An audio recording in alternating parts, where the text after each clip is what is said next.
Buenas noches. Vamos a ver lo que es la infraestructura de datos nacionales del Instituto Geográfico Nacional. Entonces, más que nada, este servicio nos va a servir para poder descargar información. Vamos a tener aquí el Geovisor Nacional de Información Geoespacial Fundamental. Vamos a esperar que cargue. Entonces, como pueden ver, esto es un WebGIS. Básicamente es un sistema de información geográfica que está cargado en la nube.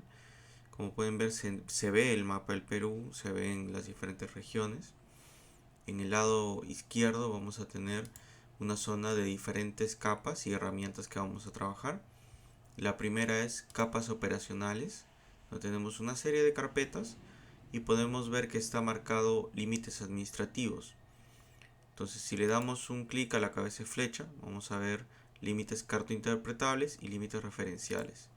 En límites referenciales vamos a ver que está marcado departamental y es por eso que vemos aquí las regiones o departamentos del Perú. También tenemos límite provincial para ver los diferentes límites de provincias y límite distrital para ver los diferentes límites de los distritos del país. Esto nos va a servir más adelante, por ahora lo voy a dejar en límite departamental.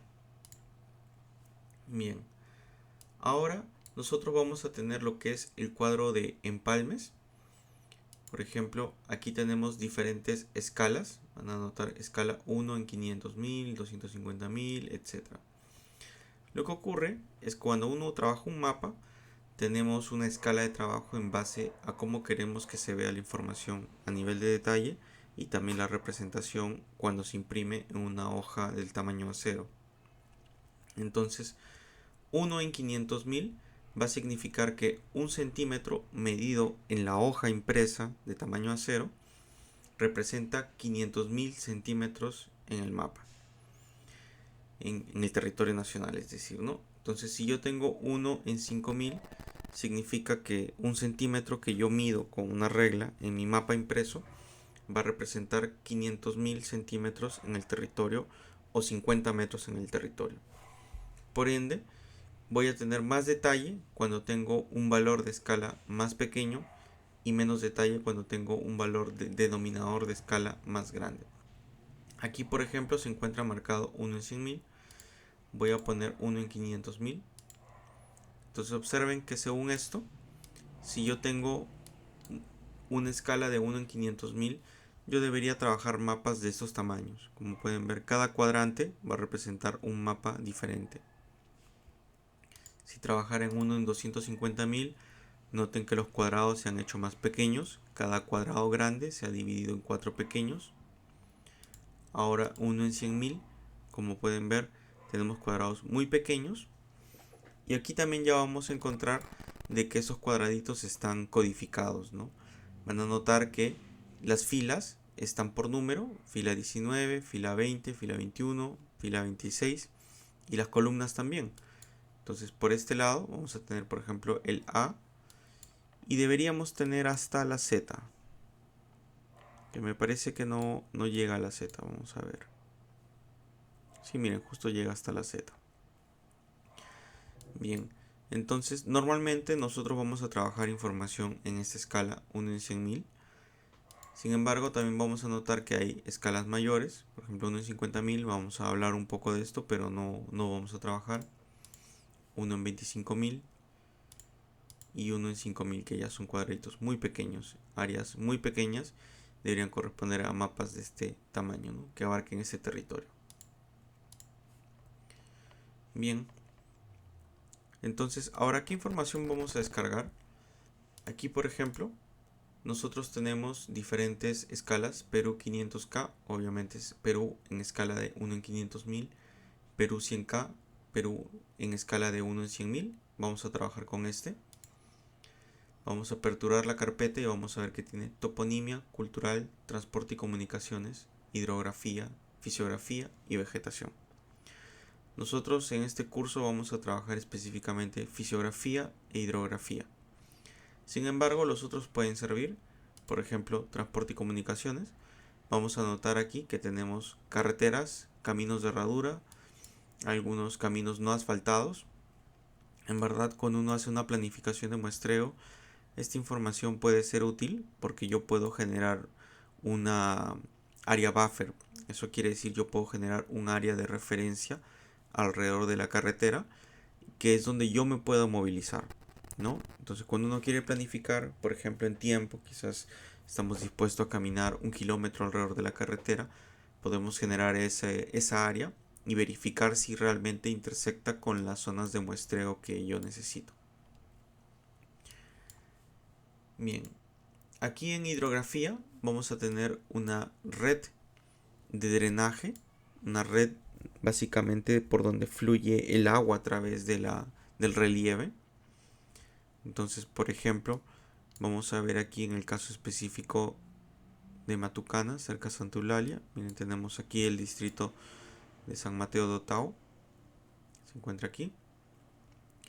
Entonces vamos a notar, miren, aquí tenemos que la red inicia. Eso quiere decir cuando llueve, aquí tenemos la cabecera de cuenca. Entonces el agua va a fluir de este punto hacia abajo para alimentar el río o quebrada principal. Entonces, como podemos ver aquí, lo que tenemos aquí en la red, esto se conoce como tributario. Este sería un tributario de orden 1, otro tributario de orden 1. Y estos tributarios de primer orden se unen, confluyen dentro de un mismo punto para convertirse en un tributario de orden 2.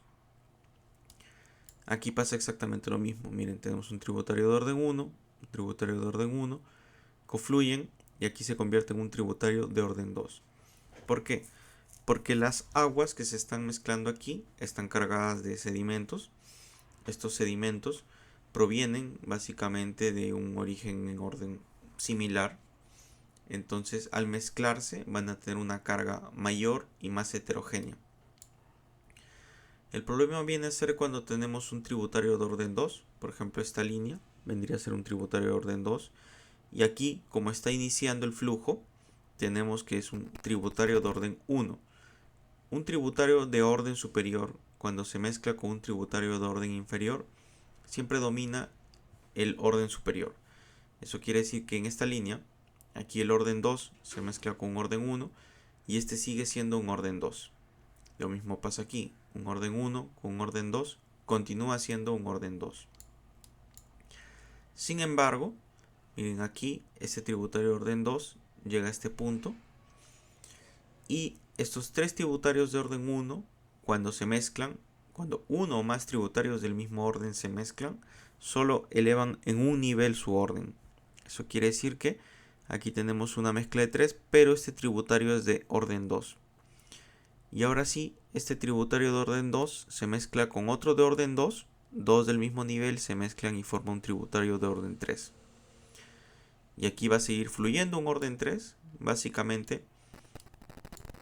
Al final, miren, esta red va a mezclarse con la red del margen derecho o la que está ubicada al este. Aproximadamente, si no me equivoco, esta va a salir como un orden 2.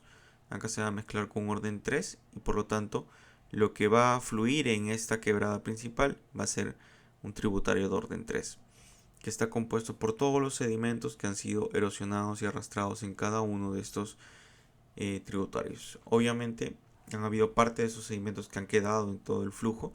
Sin embargo, ya con eso nos está diciendo de que hay una mezcla heterogénea de sedimentos que van a mezclarse en el río o quebrada principal. Básicamente, nosotros podemos sectorizar esto. Por ejemplo, aquí es notorio que tenemos algunas deformaciones en el territorio que básicamente sean por las elevaciones. Esto de aquí son cimas de montaña, ¿no? Entonces nosotros podríamos delimitar estas cimas para poder delimitar una pequeña cuenca hidrográfica. Es decir, la cuenca hidrográfica va a estar compuesta por todos los tributarios que confluyen a una sola dirección.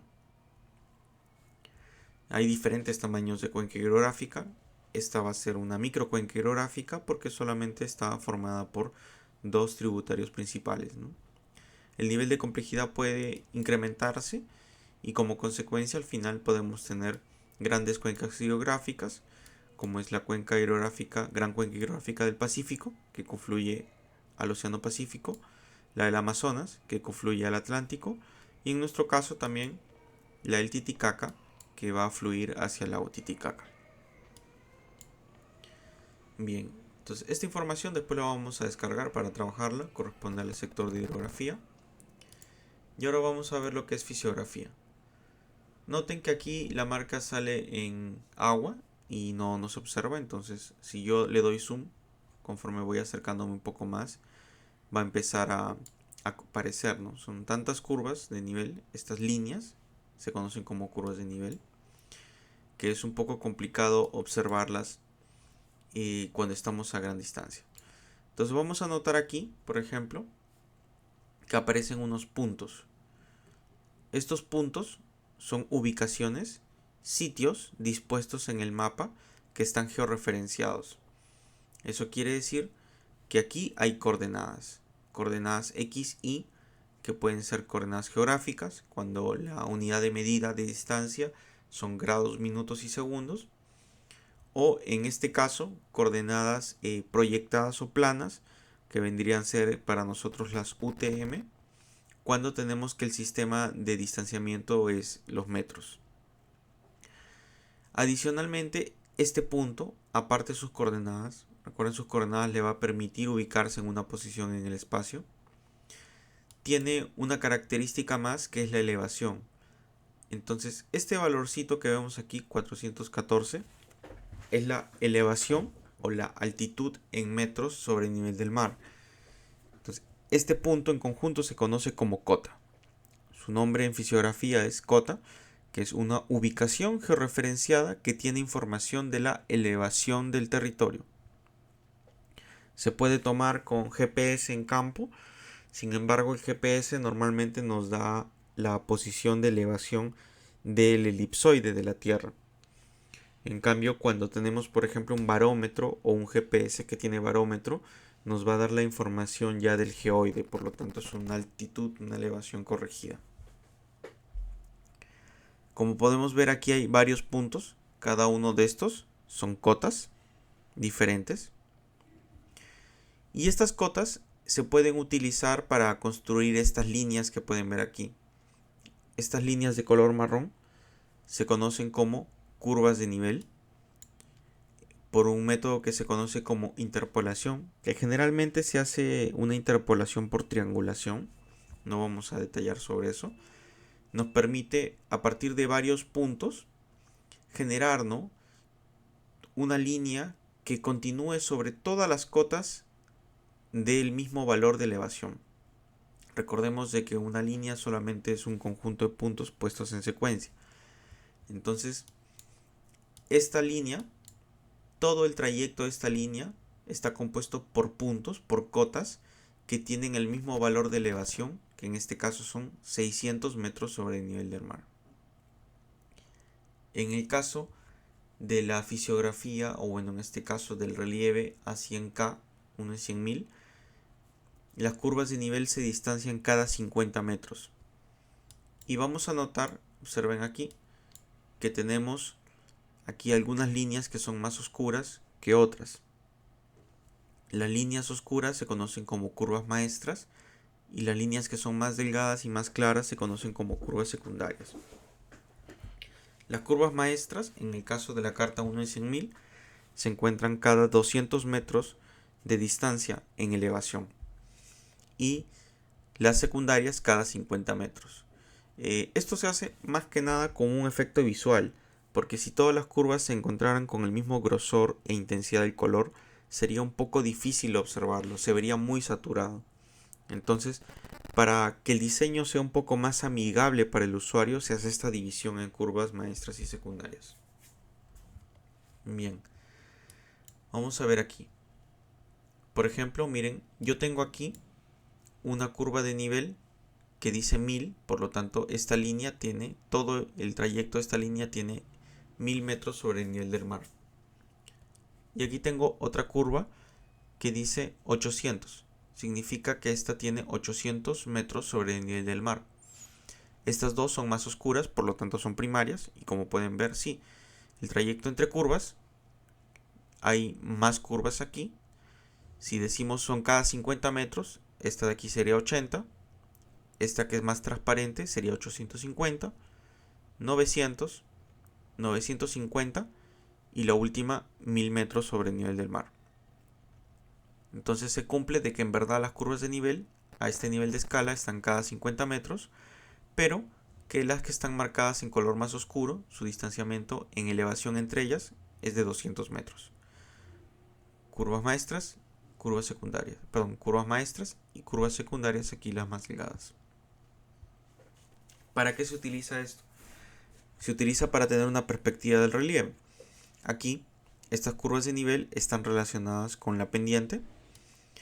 Entonces, cuando yo tengo curvas de nivel que están muy pegadas una entre otra, significa que tenemos una pendiente más agresiva, está más inclinado.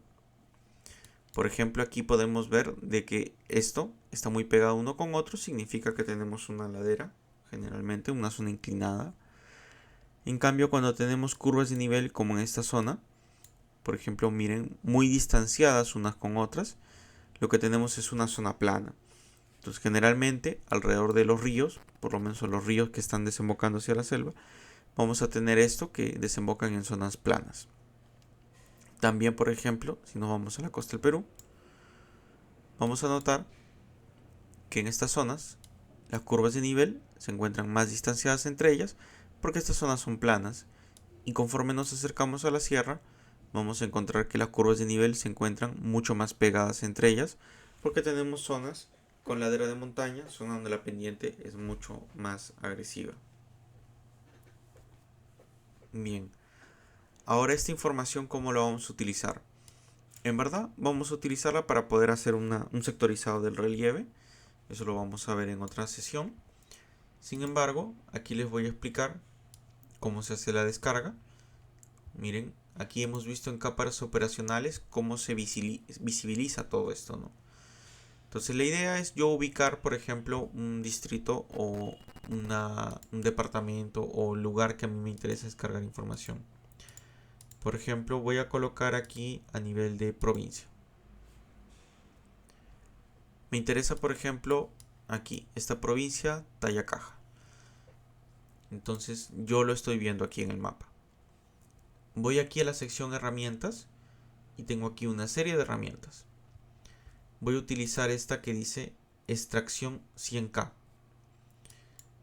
Esta extracción 100K nos permite descargar información que se encuentre en la Carta Nacional de 1 en 100.000.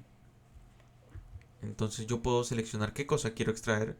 En este caso me interesan las cotas, me interesan las curvas de nivel, me interesan los lagos, lagunas, río en área, río lineal. Básicamente lo que estoy marcando es el genérico para fisiografía y para hidrografía. Ahora aquí me indica que yo puedo generar un área de interés. Eso quiere decir que yo puedo dibujar acá en el mapa una zona en particular de la que yo quiero descargar información. Generalmente yo utilizo zonas cuadradas. Entonces marco aquí el rectángulo, cuadradas o rectangulares. Y esto, si presiono el clic sin soltarlo, puedo delimitar, por ejemplo, un área más grande que la provincia que me está interesando. Entonces eso significa que este geoservidor, de toda la información del país que hay, solamente va a descargarme este pedacito, que es lo que me interesa. Más abajo tenemos formato. Solo nos permite un formato que es el shapefile, así que lo dejamos por defecto. Le damos ejecutar y esto va a empezar a cargar hasta que finalmente aquí va a salir un enlace, ¿no?, donde nos va a permitir descargar la información. Bien, ya tenemos aquí el enlace. Entonces podemos darle clic aquí y esta información se va a descargar en un archivo zip. Ese archivo zip lo podemos guardar y nos va a servir para trabajar la siguiente clase que corresponde a cartografía.